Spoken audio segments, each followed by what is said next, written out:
Hola, ¿cómo están? Vamos a abordar este ciclo de charlas de semiología del abdomen y en esta primera empezaremos con la anamnesis principalmente del aparato digestivo y del hígado.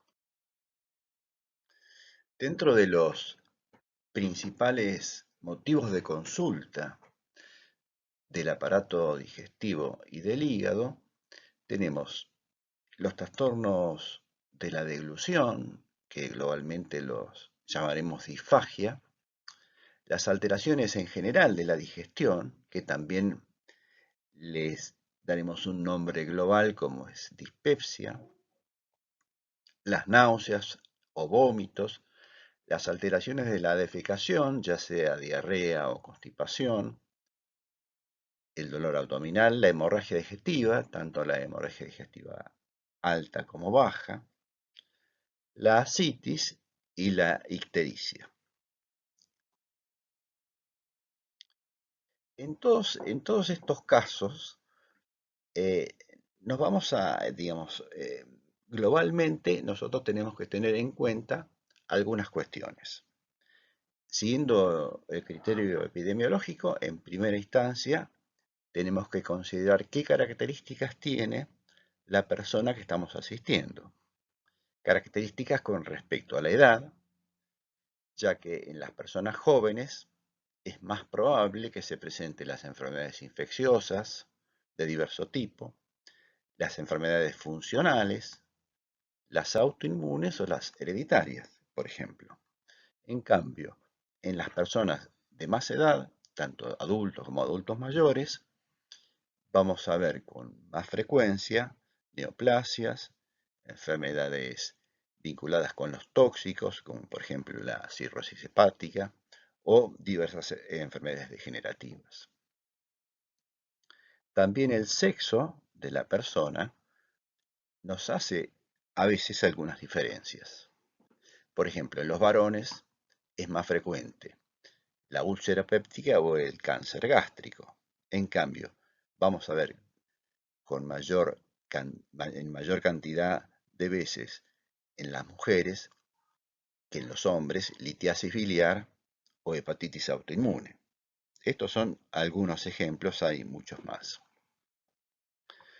También es importante saber qué trabajo tiene la persona, ya que, por ejemplo, las personas que trabajan en el campo, en la mitad sur de nuestro país, tienen más probabilidades que las personas de otros lugares de sufrir quiste hidatídico.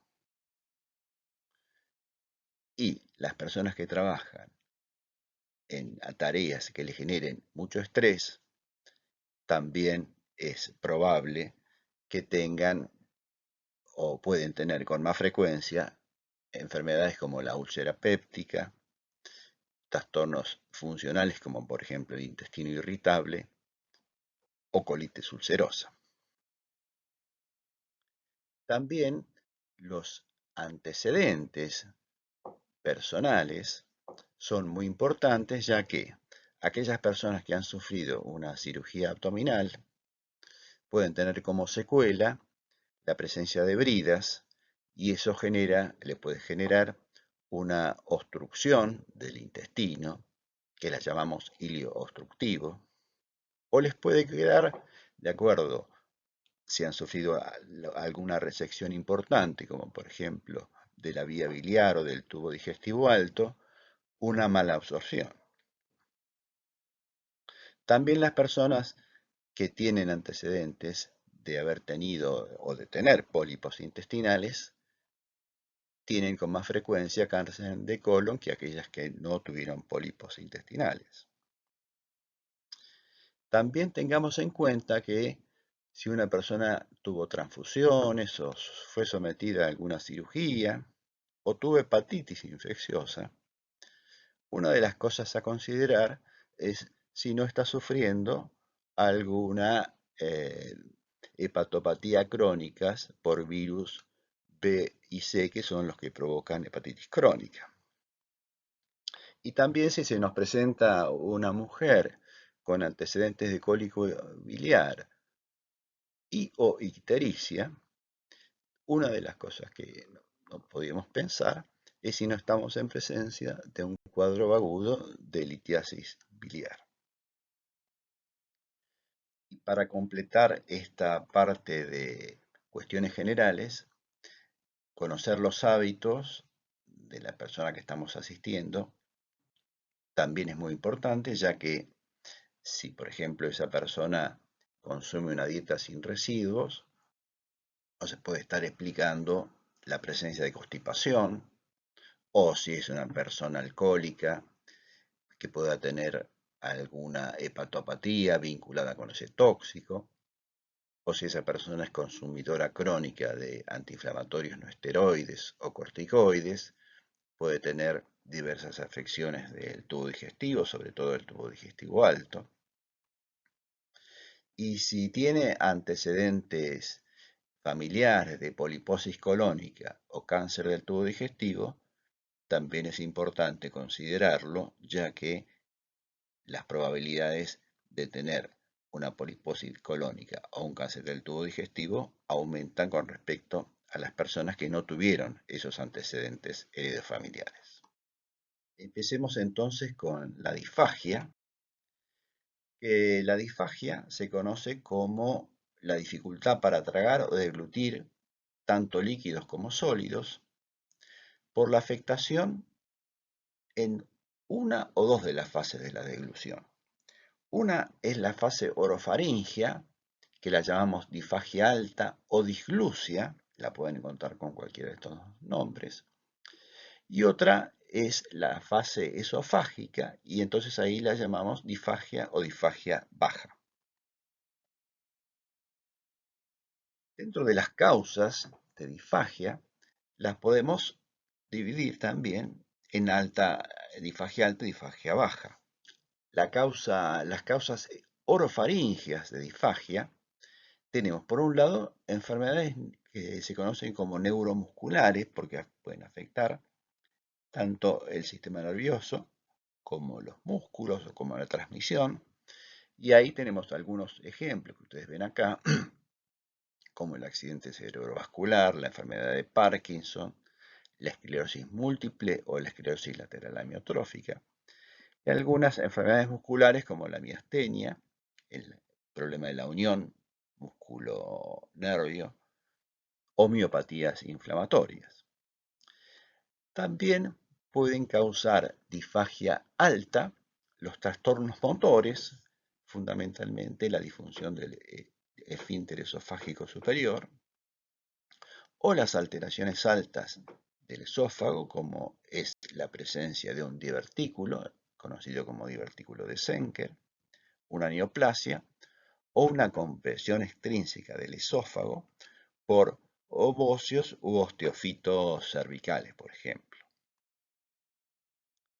En cambio, las causas de disfagia baja pueden variar, entonces ahí tenemos que tener en cuenta lesiones obstructivas, ya sean de dentro de la luz, como sería el cáncer del esófago, o una estenosis péptica, sobre todo de la parte baja del esófago, o la presencia de un anillo de Chasky, que es un anillo de la parte final del esófago, o la obstrucción extrínseca por algo que empuja el esófago, como por ejemplo los tumores del mediastino o una gran dilatación de la aurícula izquierda. También hay trastornos motores que causan disfagia baja o disfagia esofágica, como son la calasia o espasmos difusos, que se presentan muchas veces también con dolor torácico, o la afectación del esófago que provoca la esclerodermia.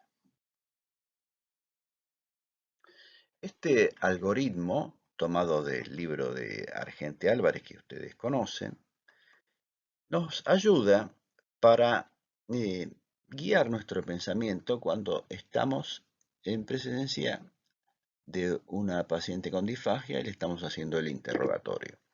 Entonces, si la dificultad la tenemos al iniciar la deglución, tenemos que ir por el lado de la disfagias altas o orofaringias y investigar las enfermedades que hablamos antes. O si el alimento se detiene, se atasca un tiempito después, ahí pensamos en una disfagia esofágica.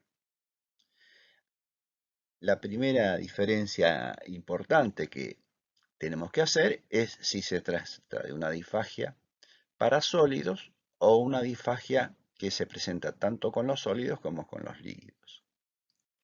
Si vamos por el lado de los sólidos, tenemos que pensar que se trata de una obstrucción anatómica, mecánica, que puede ser intermitente, y ahí vamos a pensar sobre todo en alguno de los trastornos musculares del esófago, o si se trata de una obstrucción o de una disfagia con sólidos progresiva.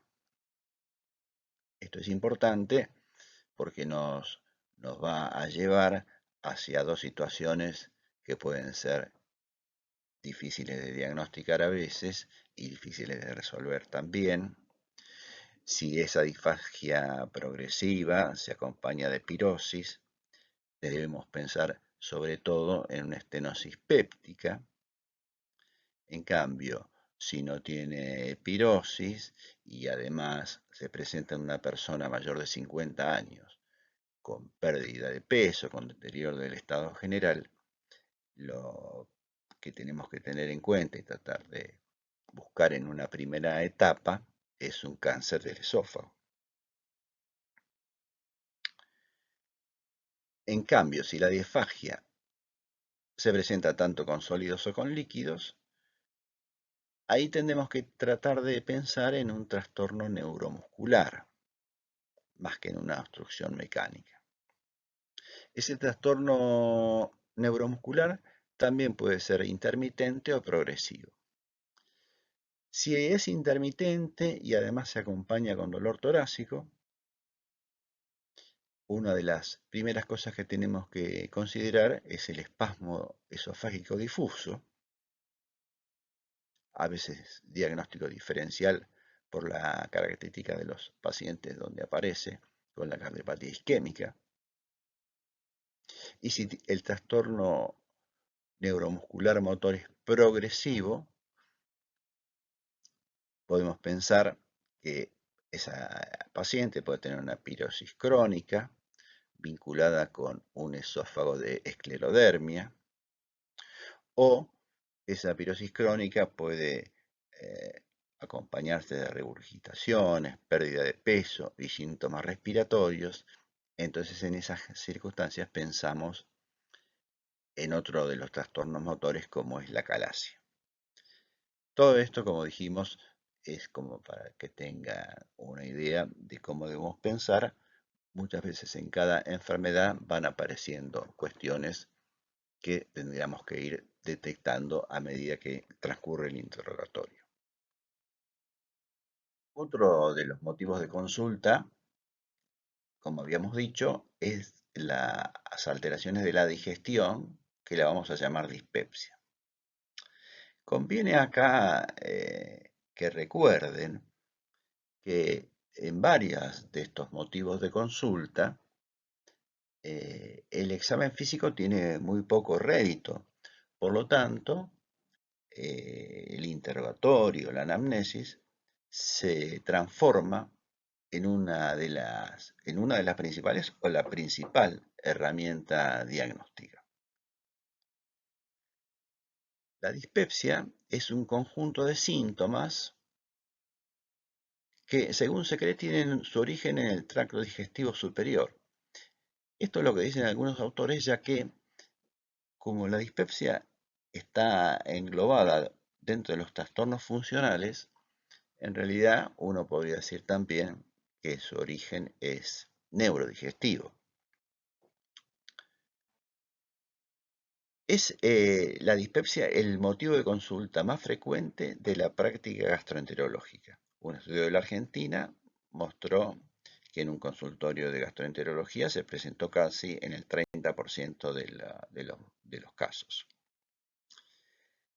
Yo diría que en la práctica del médico clínico, de la médica general, también la dispepsia es un motivo de consulta muy frecuente. Si tendríamos que definir la dispepsia, digamos que es un dolor epigástrico, característica que sea recurrente o crónico, que puede tener o no sensación de plenitud, saciedad precoz, eructos, ardor epigástrico, náuseas o vómitos. Pueden aparecer varios, puede aparecer alguno o puede no aparecer ninguno. Avancemos con la clasificación de la dispepsia y entonces ahí lo hacemos de la siguiente forma. Primero, una dispepsia no investigada. Ya vamos a ver a cuáles llamamos así. Otra es la dispepsia orgánica o secundaria, o sea que aparece ante una enfermedad orgánica conocida.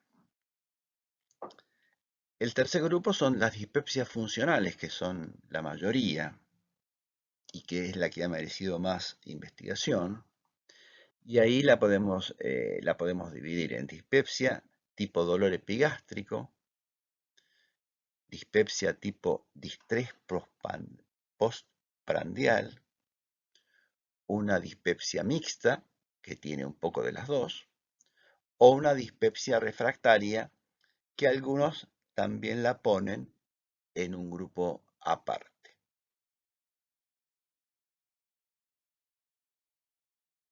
Llamamos entonces dispepsia no investigada aquella que se presenta en pacientes que tienen síntomas de dispepsia, pero que no presentan indicación de estudios complementarios. Volveremos sobre esto en un ratito.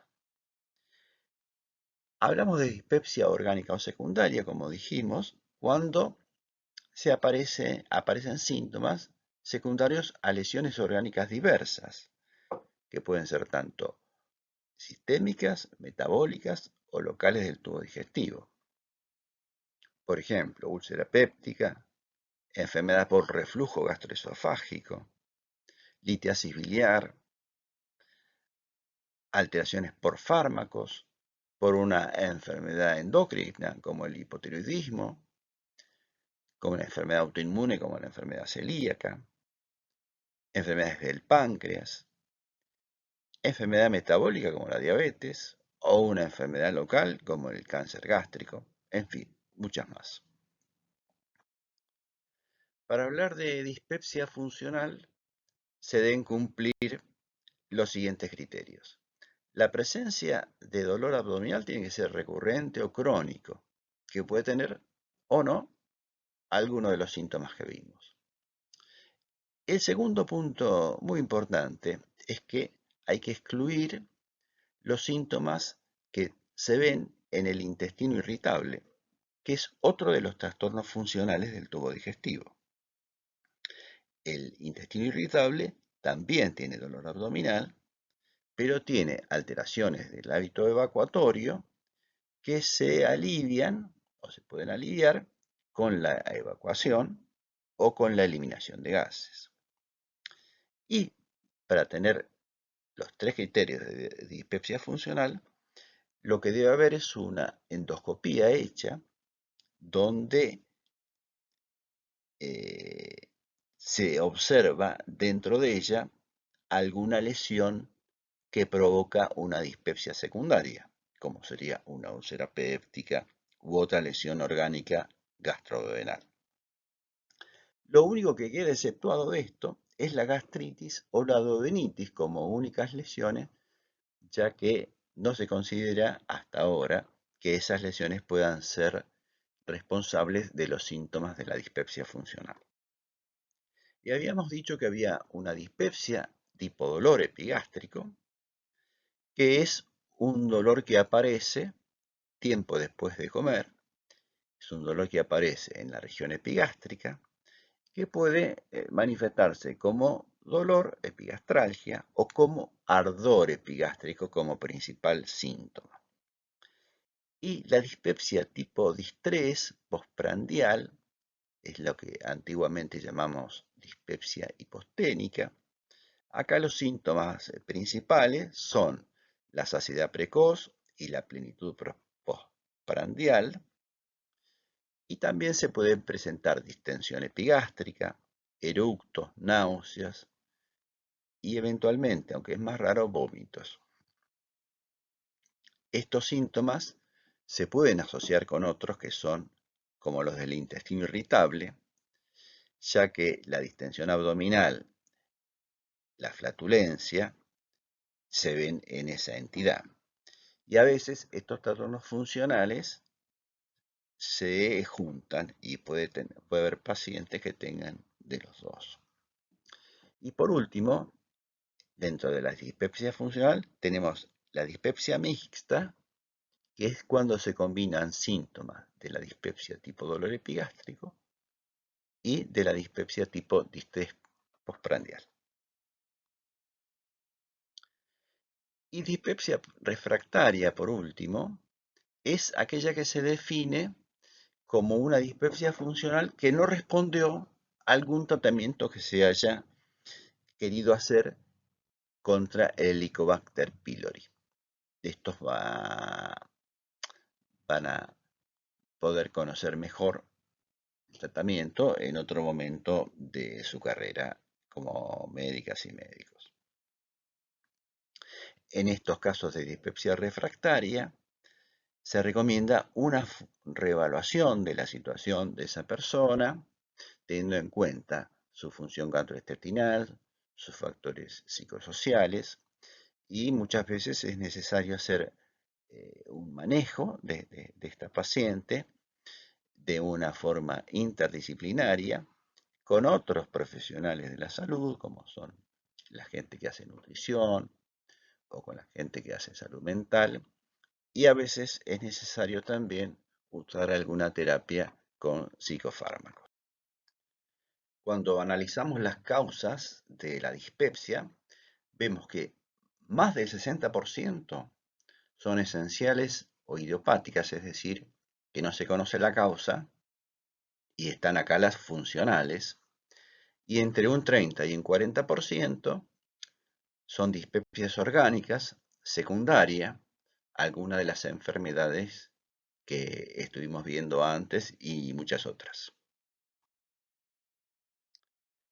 Ante la consulta de una persona con dispepsia, lo primero que tenemos que ver, como nos muestra este algoritmo tomado del libro de Argente Álvarez, es si esa persona tiene o no tiene signos de alarma.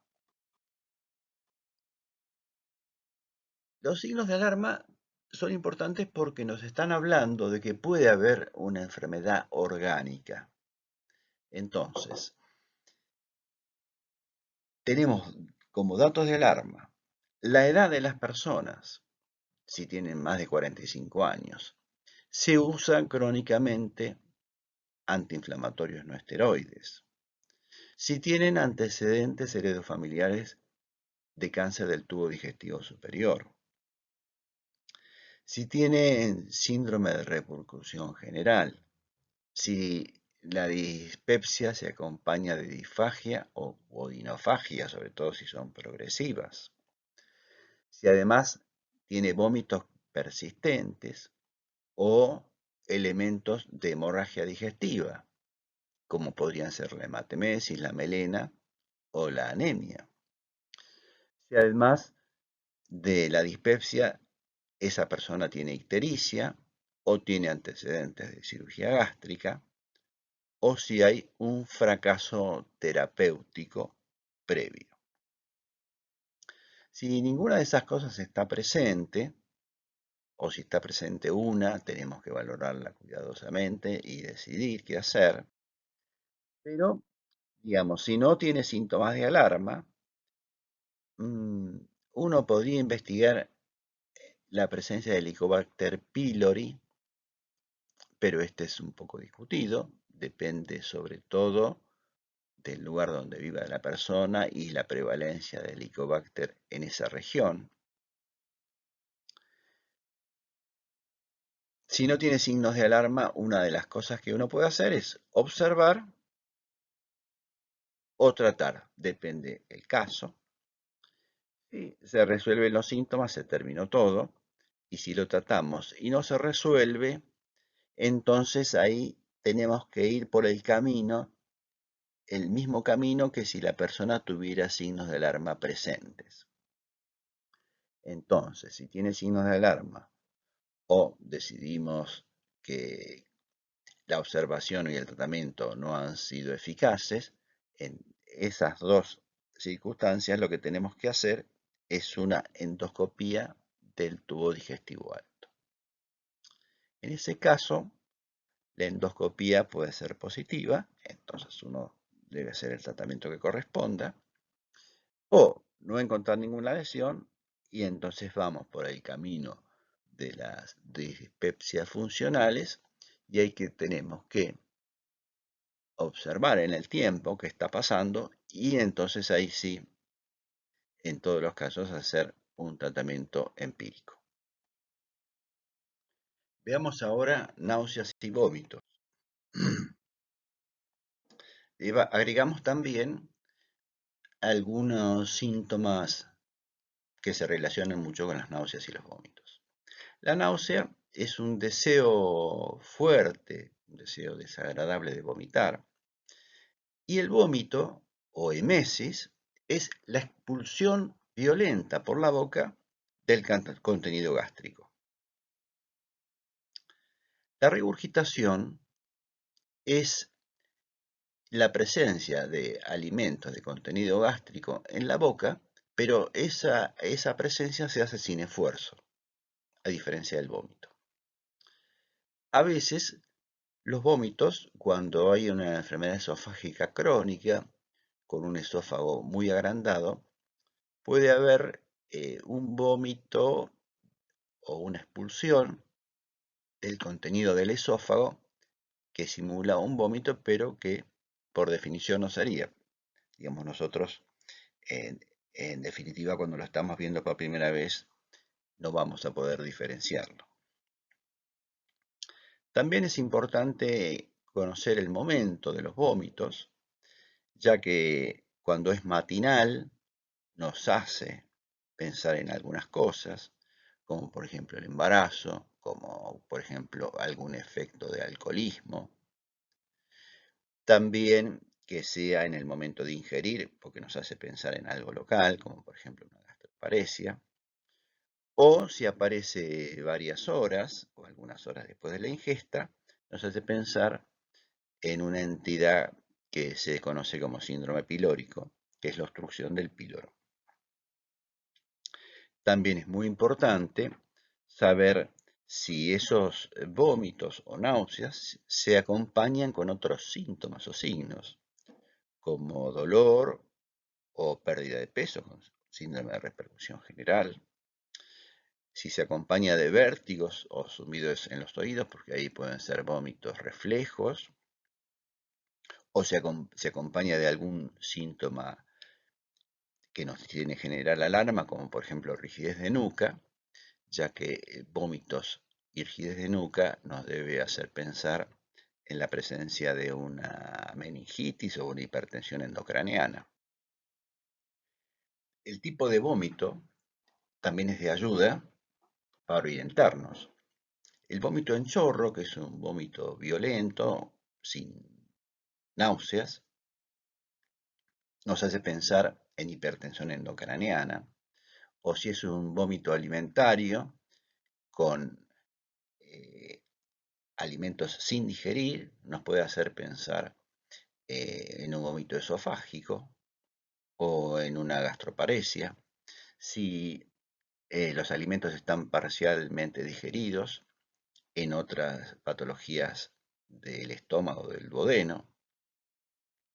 Si el vómito tiene o no tiene bilis y estamos evaluando la posibilidad de alguna obstrucción del tubo digestivo, la presencia o la ausencia de bilis no se puede estar hablando que la obstrucción esté por debajo o por encima de la desembocadura del coledo con el duodeno. Si es un vómito de sangre roja rutilante, lo llamamos hematemesis, y ahí pensamos en diversas enfermedades del esófago, del estómago o del duodeno. Y si es un vómito de aspecto y olor fecaloide, nos hace pensar en obstrucciones bajas del tubo digestivo. Vayamos ahora a otros síntomas que generan motivo de consulta, como son las alteraciones de la defecación. A muchas personas les puede costar describir cuáles son las características de su materia fecal, y por ello es útil mostrarles esquemas de este tipo donde la paciente o el paciente pueden identificar de manera más fácil y nosotros entender diversas variantes de la materia fecal, como son variantes del estreñimiento, de la normalidad, de un tipo de materia fecal vinculada con la falta de fibra y distintas intensidades de la diarrea. Esta primera alteración, este primer trastorno de la defecación que estamos viendo, que es la constipación, fue definida ya hace un tiempo como un desorden que tiene que ver con una defecación no satisfactoria y que tiene como características evacuaciones infrecuentes y dificultad en el pasaje de la materia fecal, una o las dos cosas.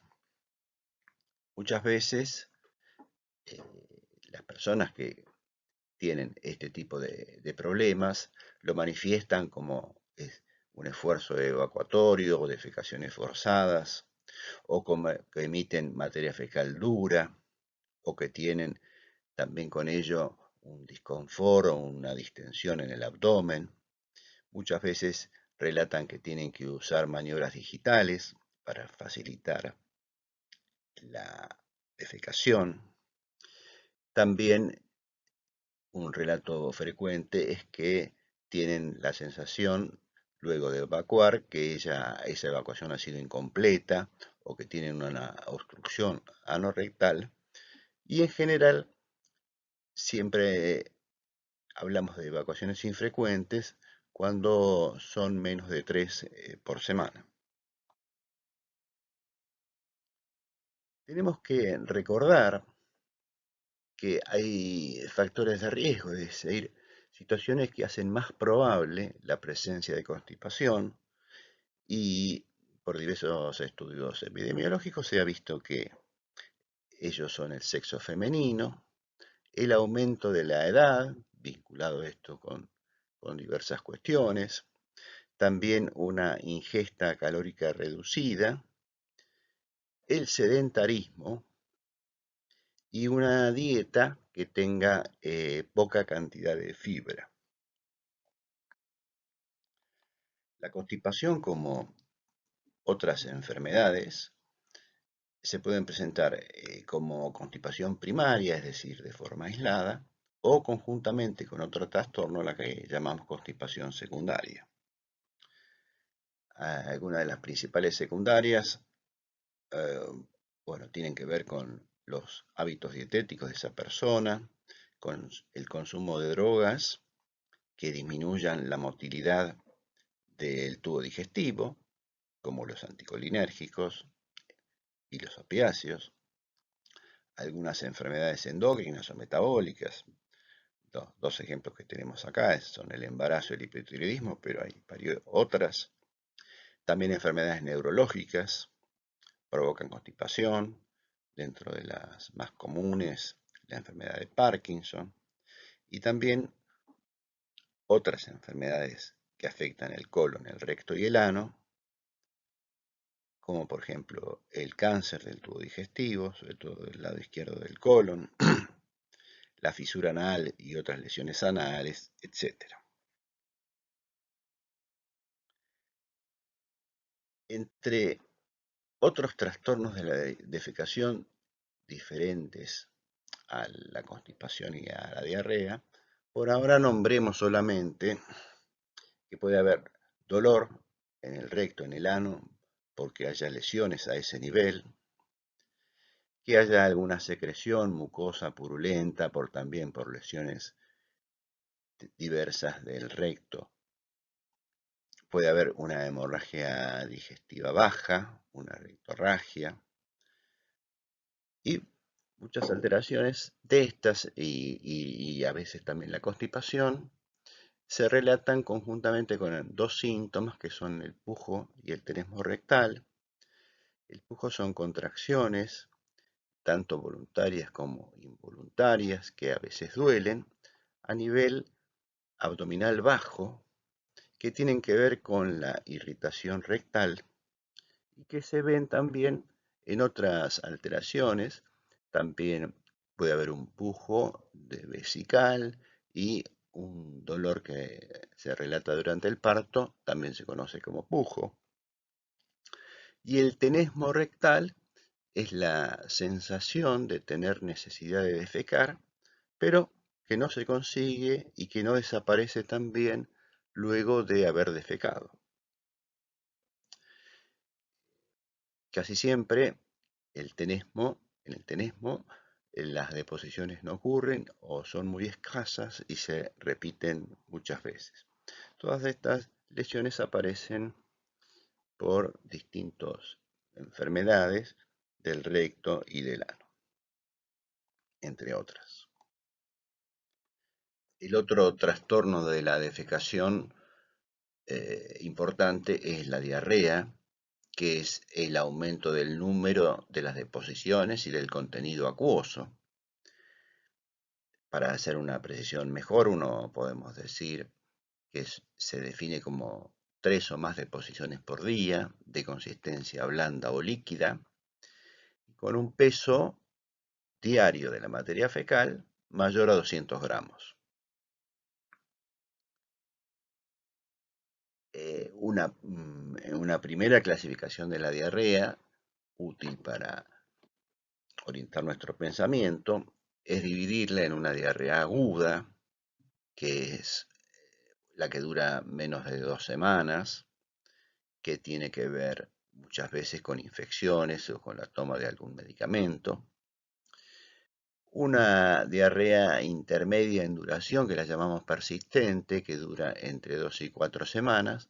Y la diarrea crónica, que hablamos de ella cuando su duración es mayor de un mes, 4 semanas.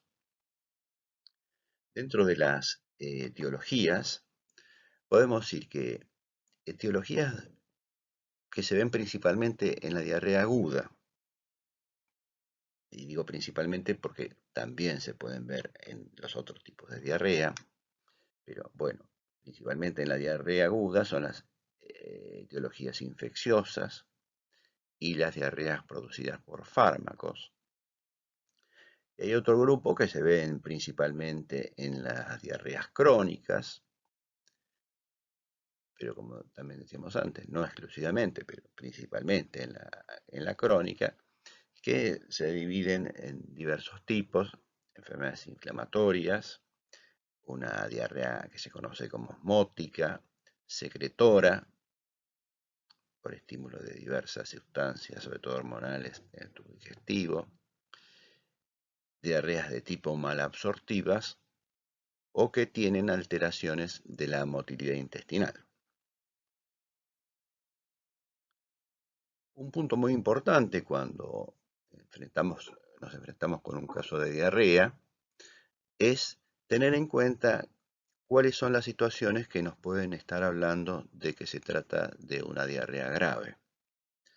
Y para ello tenemos que se presente en una persona mayor de 70 años o en una persona mayor de 50 años, pero que conjuntamente con la diarrea tiene dolor abdominal, sobre todo si es severo.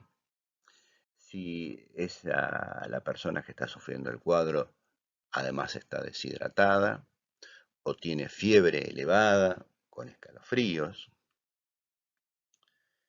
También si presenta un síndrome disentérico, como es la eliminación de moco, sangre, con pus, tenemos fiebre. También si nuestra paciente tiene alguna situación que le cause inmunodepresión o si ha perdido a causa de la diarrea más de 5 kilos de peso. Y si dentro de los estudios o de la clínica y los estudios complementarios presenta anemia, la eritrosedimentación acelerada e hipoalbuminemia. Hay dos divisiones importantes que también tenemos que hacer para nuestra orientación clínica. La primera es diferenciar entre una diarrea funcional u orgánica. Funcional es cuando no encontramos una etiología concreta. Digamos que la diarrea funcional es prolongada, comparado con la orgánica que dura menos de 3 meses. El curso clínico de la diarrea funcional es intermitente, en cambio es continua en la diarrea orgánica.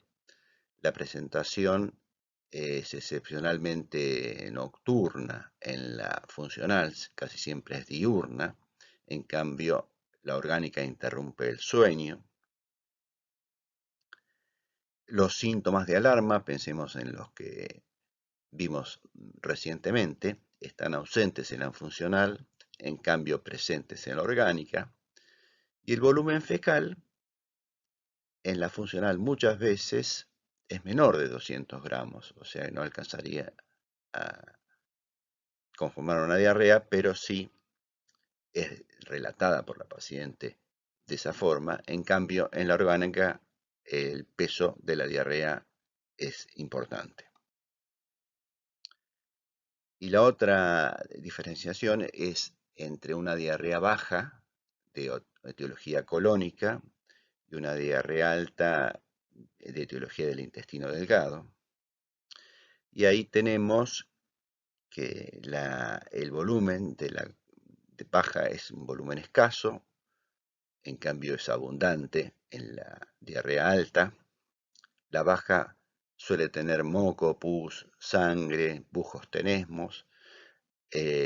La diarrea alta es abundante, es de color amarillento, blanco amarillento, de aspecto grasoso. También la diarrea de intestino delgado tiene borborismos, meteorismos centroabdominal. Y la diarrea baja se puede acompañar de dolor, sobre todo en el marco colónico, en el hipogástrico y en la región sacra vinculada con el recto. En el cambio, en la diarrea de intestino delgado, el dolor, si se presenta, es centroabdominal o periumbilical. Vamos ahora con el dolor abdominal.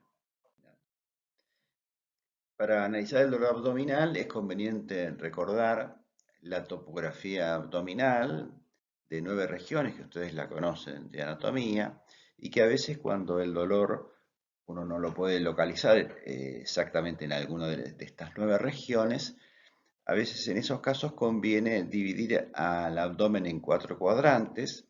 Trazamos 2 líneas perpendiculares que se cruzan por el ombligo y tenemos 2 cuadrantes superiores y 2 cuadrantes inferiores. Con respecto a los tipos de dolor, digamos que existe un dolor visceral que nace en el peritoneo visceral y que es un dolor que no se puede definir bien, que es sordo, que aparece en la línea media o a distancia.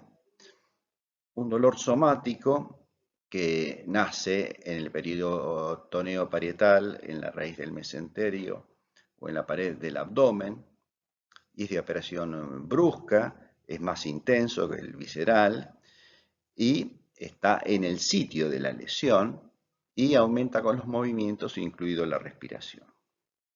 El dolor referido nace tanto en estructuras viscerales como musculares y tiene como característica que sigue la línea de los dermatomas y se refiere y el paciente lo manifiesta a distancia.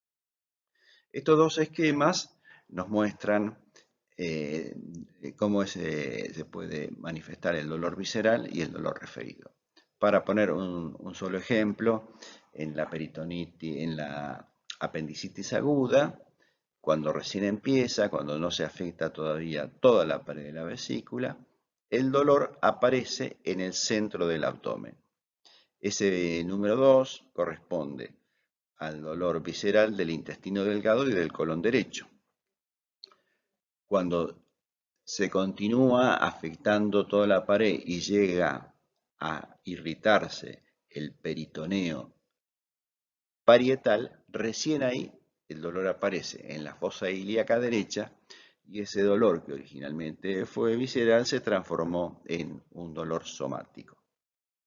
Y con respecto al dolor referido, cualquier afección que comprometa el diafragma, ya sea del hígado o de la vía biliar, por ejemplo, esa afectación del diafragma irrita el frénico y el dolor se refiere al hombro.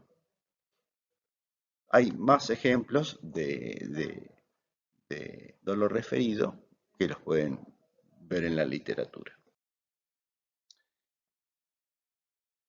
Varias clasificaciones podemos hacer del dolor. Dentro de las principales, lo podemos dividir en dolor abdominal agudo, que se considera así cuando es menor de una semana. A veces es un dolor irrelevante, es el dolor más frecuente, que a veces es crónico también. El abdomen agudo cuando ya el dolor es de tal magnitud que obliga a tomar decisiones más o menos rápidamente, bueno, o asociado a traumatismo. El dolor crónico, que es el que dura en general más de un mes, y el dolor subagudo, que tiene una duración intermedia. En el análisis del dolor abdominal, varias cosas son las que tenemos que ir considerando. Primero, la localización, de acuerdo a la topografía abdominal que ya vimos. Luego, los aspectos temporales, es decir, en relación con qué está, cuándo aparece, en qué momentos, relación con las comidas o no, etc. ¿Qué tipo de dolor es? Si es un dolor cólico, si es un dolor punzante, si es un dolor terebrante, etc. La severidad entre leve y severo, de acuerdo a eso actuaremos con más o menos celeridad. ¿Qué cosas lo modifican? Con esto queremos decir qué cosas empeoran el dolor y qué cosas lo alivian. ¿Qué síntomas asociados tiene, sean o no del abdomen? Si, digamos, el sexo de la persona que está sufriendo el dolor y si está embarazada, ya que el embarazo cambia los lugares de algunas vísceras y por lo tanto también el lugar del dolor. ¿Y cuáles son los antecedentes de esa persona? Tanto antecedentes familiares, personales, médicos y quirúrgicos. También es importante considerar la presencia de fiebre o de síndrome de repercusión general, la aparición concomitante de un síntoma como la disnea, porque eso nos puede obligar a actuar con mayor rapidez. Si ese paciente estaba ingiriendo drogas, ya que la ingesta de analgésicos, de corticoides y de antibióticos puede cambiar la evolución de algunos cuadros clínicos. Y también dentro de los antecedentes, una cosa importante a considerar es si nuestro paciente ha tenido cirugías. Cuando nosotros vemos una paciente con dolor abdominal agudo de cierta severidad, es lo que llamamos abdomen agudo, en general se ve en una sala de emergencias y suele compartirse la visión del cuadro de esa persona con un médico clínico o una médica clínica y un cirujano o cirujana, porque los abdómenes agudos pueden ser de resorte médico o de resorte quirúrgico.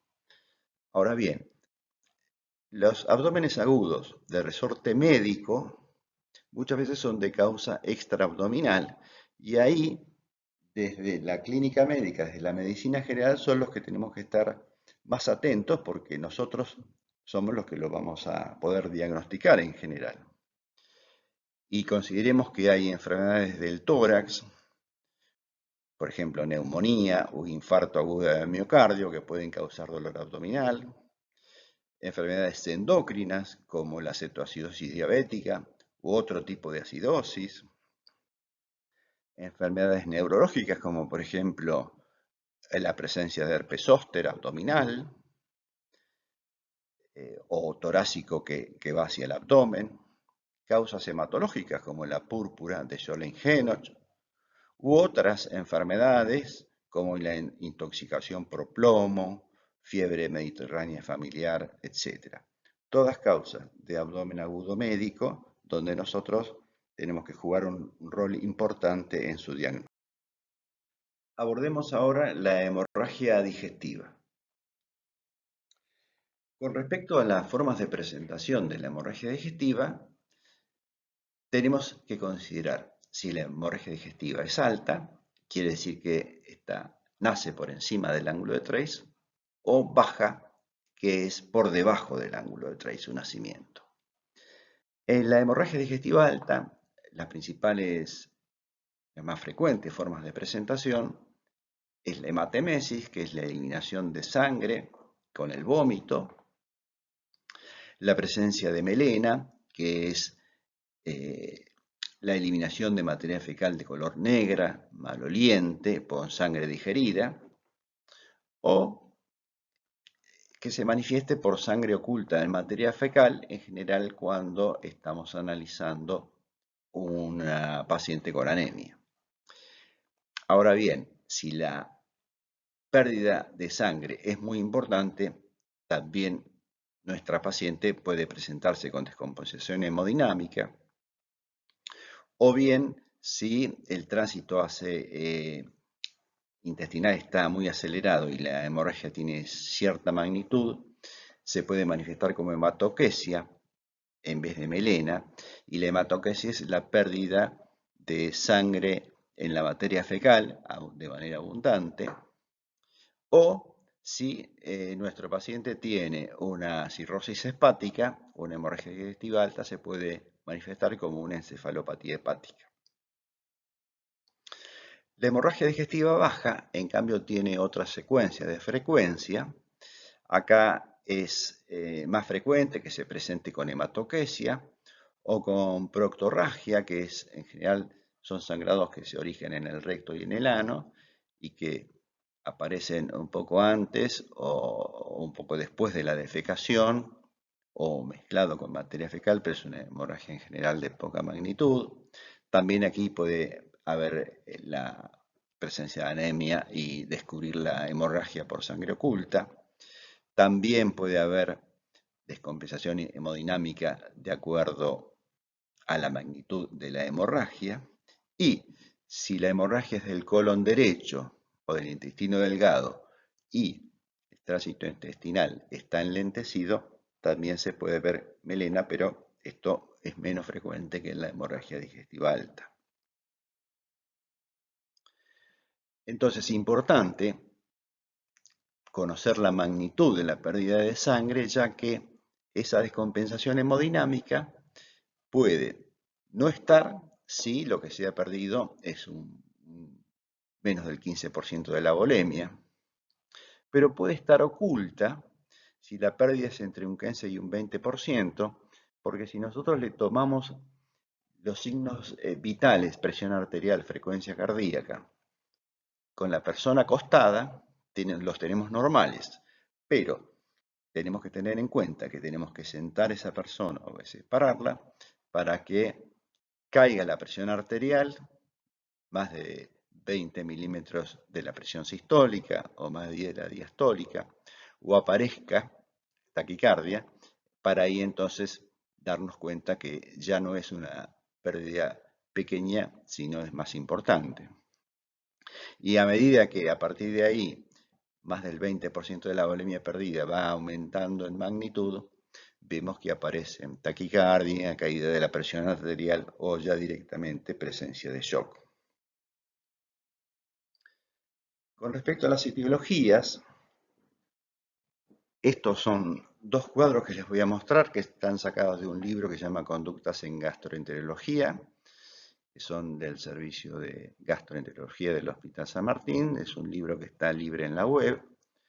Y está esta clasificación interesante porque divide a la etiología de la hemorragia digestiva alta en causas más frecuentes, como serían la úlcera péptica, varices esofágicas, lesiones de Mallory Weiss, una gastropatía erosiva, y otras etiologías menos frecuentes o directamente raras.